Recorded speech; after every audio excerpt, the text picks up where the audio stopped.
आप सभी पाठकों को, आप सभी श्रोताओं को मेरा नमस्कार। यहाँ 2020 के संस्कृत फर्स्ट पेपर को यहाँ दिखाया गया है, जिसका नाम है नाटक, नीति, कथा, साहित्य, व्याकरण एवं अनुवाद।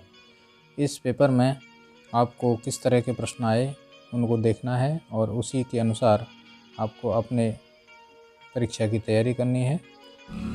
इस दूसरे पृष्ठ पर भाग 1 के कुछ 15 प्रश्न दिए गए हैं जिनको हिंदी में करना है और ये प्रत्येक प्रश्न 2 अंक का है। इस तरह से 30 अंक का पहला भाग हुआ।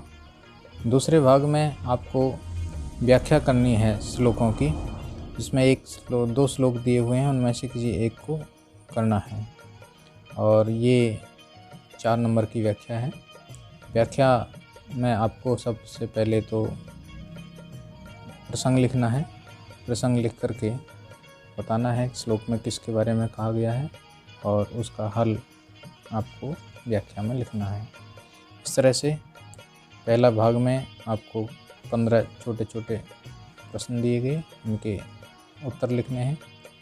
दूसरे भाग में आपको कुछ व्याख्याएं हैं, जैसे ये व्याख्या दी गई है तो ये स्वप्न वासवदत्तम से लिया गया है और इसकी आपको हिंदी व्याख्या करनी है।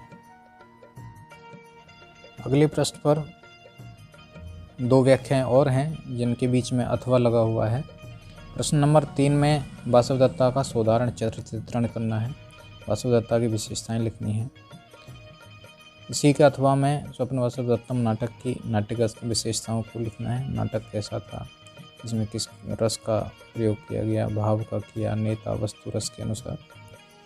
चौथे प्रश्न में फिर कुछ नीति शतकम के श्लोक दिए गए हैं। 4 श्लोक में से किन्हीं 2 को करना है। यहाँ भी वही प्रसंग लिखेंगे, कवि का परिचय लिखते हुए श्लोक में किस बारे में कहा गया है उसको बताएंगे और फिर अपनी हिंदी व्याख्या करेंगे। प्रश्न संख्या 5 में भर्तृहरि के अनुसार विद्या प्रशंसा या विद्या के महत्व को बताना है, जिसमें विद्या के विशेष उदाहरण देते हुए इन पर बात करनी है। ठीक इसी प्रकार से अथवा में दूसरा प्रश्न दिया है परोपकार पद्धति। परोपकार पद्धति में भी परोपकार से संबंधित कुछ श्लोक लिखते हुए उनको समझाना है और इन सब का उत्तर आपको हिंदी में देना है, तो परेशान ना हो, ये आसान है, बहुत आसान है, आप अध्ययन करते रहें। अगला देखते हैं। छठे प्रश्न के रूप में हितोपदेश में से कुछ लिया गया है। आपको 4 श्लोक दिए हैं, इनमें से हमको 2 करने हैं और दोनों श्लोक 4-4 नंबर के होंगे, 8 नंबर के। 7वां प्रश्न मृग श्रृगाल की कथा को समझाना है, उसका सार समझाना है और उसको अपने शब्दों में लिखने के लिए पूछा है। अगर ये नहीं आता है आपको तो दूसरे जरदगव तथा दीर्घकर्ण विलाव की कथा को लिखेंगे और उससे हमको क्या सीख मिलती है उसके बारे में बताना है। प्रश्न संख्या 8 में देखें, सभी विभक्तियों के रूप लिखने हैं और कुछ शब्द रूप दिए हैं। नदी अथवा कवि 1 का लिखना है, राजन अथवा वात 1 का लिखना है, पंचन अथवा स्मर 1 का लिखना है।